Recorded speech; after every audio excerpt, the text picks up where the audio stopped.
योग, panchakarma, Ayurveda, physiotherapy, home service के लिए संपर्क करें।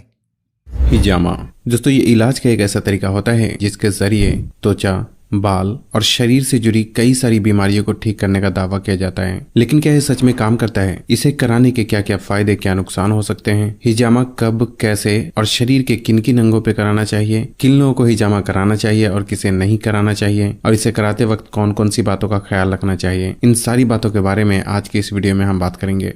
सबसे पहले बात करते हैं कि हिजामा होता क्या है और ये किस तरह से काम करता है। दोस्तों, एक समय के बाद हमारे शरीर का गंदा खून चमड़ी के नीचे वाले हिस्से में आकर जमा होता है, जिसे शरीर से बाहर ना निकालने पर ये कई सारी बीमारियों का कारण बनता है। और इसी गंदे खून को निकालने के लिए हिजामा थेरेपी का इस्तेमाल किया जाता है, जिससे कि खून साफ होता है और कई सारी बीमारियां धीरे धीरे ठीक होने लगती है। वैसे हिजामा को कपिंग थेरेपी के नाम से भी जाना जाता है, जो कि ऑलमोस्ट 3 तरीके के होते हैं: डायनेमिक कपिंग, ड्राई कपिंग और wet cupping. Basically dynamic cupping शरीर में मसल स्ट्रक्चर को सॉफ्ट करने और ब्लड के सर्कुलेशन को इम्प्रूव करने के लिए किया जाता है। ड्राई कपिंग की प्रक्रिया में कप के अंदर वैक्यूम क्रिएट किया जाता है, जिससे कि आसपास के गंदे खून कप के नजदीक आकर जमा हो जाते हैं। और वेट कपिंग की प्रक्रिया में स्किन पर हल्के हल्के कट लगाकर उस गंदे खून को बाहर निकाला जाता है। बेसिकली हिजामा ड्राई कपिंग और वेट कपिंग का एक कॉम्बिनेशन होता है, जिसमें पहले ड्राई कपिंग के जरिए गंदे खून को कप के आसपास ट्रैप किया जाता है और फिर हल्के हल्के कट लगाकर उस खून को खींचकर बाहर निकाल दिया जाता है।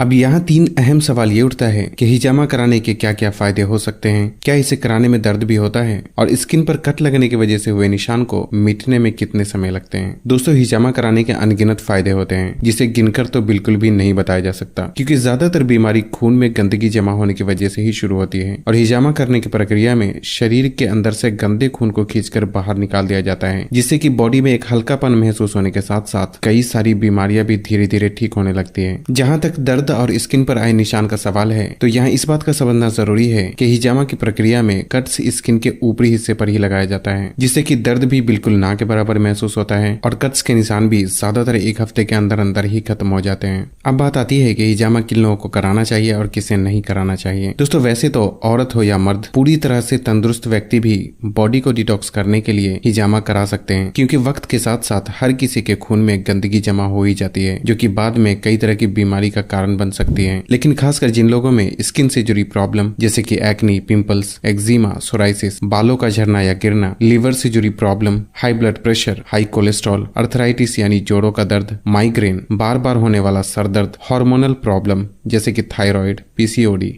मोटापा, सेक्सुअल प्रॉब्लम, बार बार सर्दी जुकाम होना, अस्थमा, इनफर्टिलिटी यानी औरतों और मर्दों में औलाद न होने की समस्या, कमजोर पाचन और इम्यूनिटी पावर को बढ़ाने के लिए भी हिजामा करवाना एक बहुत ही बेहतर ऑप्शन हो सकता है। लेकिन ध्यान रखें कि जिन लोगों को बुखार, डायबिटीज, एपिलेप्सी और लो ब्लड प्रेशर की प्रॉब्लम है, या जो लोग खून पतला होने की दवा का इस्तेमाल करते हैं, तो उन्हें बिना डॉक्टर की सलाह के हिजामा नहीं करवाना चाहिए, क्योंकि इस सिचुएशन में बहुत ही एहतियात की जरूरत होती है। इसलिए ऐसे में हिजामा करवाने से फायदे के बजाय नुकसान भी हो सकता है। हालांकि आप हिजामा करने वाले से भी ये बात पूछ सकते हैं। यहाँ एक सवाल ये भी उठता है कि कितनी उम्र के लोगों को हिजामा करवाना चाहिए। दोस्तों, वैसे तो हिजामा करवाने के लिए कोई खास उम्र मुकर्रर नहीं है, क्योंकि ये व्यक्ति के फिजिकल सिचुएशन पे डिपेंड करता है। लेकिन फिर भी 12 साल से कम और 50 साल से उम्र के ज्यादा लोगों को हिजामा नहीं करवाना चाहिए, या फिर अगर कराते भी हैं तो कोई माहिर हिजामा थेरेपिस्ट की सलाह जरूर लेना चाहिए।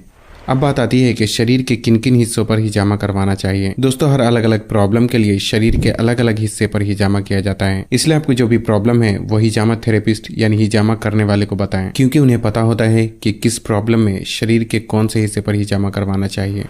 अब बात आती है कि कब करना चाहिए। दोस्तों, वैसे तो हिजामा कभी भी कराया जा सकता है, लेकिन सोमवार, मंगल और जुमेरात के दिन को हिजामा कराना सुन्नत तरीका माना जाता है। दोस्तों, हदीस में आता है कि मेराज पे मोहम्मद सल्लल्लाहु अलैहि वसल्लम को अल्लाह सुब्हानहू तआला के फरिश्ते ने हिजामा कराने की सलाह दी थी, इसलिए इसके नुकसान का सवाल ही नहीं होता। लेकिन इसे कराने में की जाने वाली गलतियों की वजह से नुकसान जरूर हो सकता है, इसलिए हिजामा कराते वक्त कुछ बातों का खास ख्याल रखना चाहिए। सबसे पहले ये समझना जरूरी है कि अभी के टाइम में जिन लोगों को हिजामा का हा भी नहीं आता, वो भी पैसे बनाने के लिए दुकान खोलकर बैठे हैं। लेकिन आपको हमेशा ही उनसे हिजामा कराना चाहिए जिनके पास हिजामा करने का अच्छा खासा एक्सपीरियंस होने के साथ साथ वो इस फील्ड में माहिर हो। दूसरा ये कि हिजामा करने से पहले आपके मन में जो भी सवाल हो वो हिजामा करने वाले से जरूर पूछें, और साथ ही अपनी मेडिकल हिस्ट्री भी अपने हिजामा थेरेपिस्ट को जरूर बताना चाहिए। और तीसरी बात ये कि आपको वहां हिजामा कराना चाहिए जहां साफ सफाई का खास ख्याल रखा जाता हो, और स्किन पर कट लगाने के लिए हमेशा ही नए ब्लेड का इस्तेमाल किया जाता हो, क्योंकि पहले से किसी और पर इस्तेमाल किए गए ब्लेड का दोबारा इस्तेमाल करने से ये फायदे के बजाय नुकसान पहुंचा सकता है। दोस्तों, कुछ बातों का हिजामा करने के बाद भी ख्याल रखना बहुत जरूरी होता है, जिसमें हिजामा कराने के बाद कम से कम 24 घंटे तक कट लगाई गई जगह को पानी के संपर्क में आने से बचाना चाहिए, और साथ ही कम से कम 24 घंटे तक एक्सरसाइज, धूप में निकलना और ऐसा कोई भी काम नहीं करना चाहिए जिससे कि पसीना निकले, क्योंकि स्किन पे लगाए गए कट्स ताजे होने की वजह से पसीने में मौजूद बैक्टीरिया नुकसान पहुंचा सकता है। साथ ही खाने में 2-3 दिन मिल्क प्रोडक्ट और नॉन वेज से परहेज करना चाहिए ताकि स्किन पे लगाए गए कट्स जल्दी हील हो सके। लेकिन 2 से 3 दिन के बाद आप सब कुछ पहले की तरह कर सकते हैं, और अगर आप चाहे तो एहतियातन ये सारी बातों के बारे में हिजामा करने वाले से भी पूछ सकते हैं। दोस्तों, इस वीडियो के पार्ट 1 में मैंने ये बताया था कि शरीर के अंदर जमी गंदगी को किस तरीके से साफ किया जा सकता है, इसलिए उस वीडियो को भी जरूर देखें, लिंक आपको डिस्क्रिप्शन में मिल जाएगी। बस आज के लिए इतना ही। अगर वीडियो पसंद आई हो तो इसे लाइक और शेयर करने के साथ साथ चैनल को सब्सक्राइब करना भी ना भूलें, और तब तक के लिए अपना ख्याल रखें। अल्लाह हाफिज।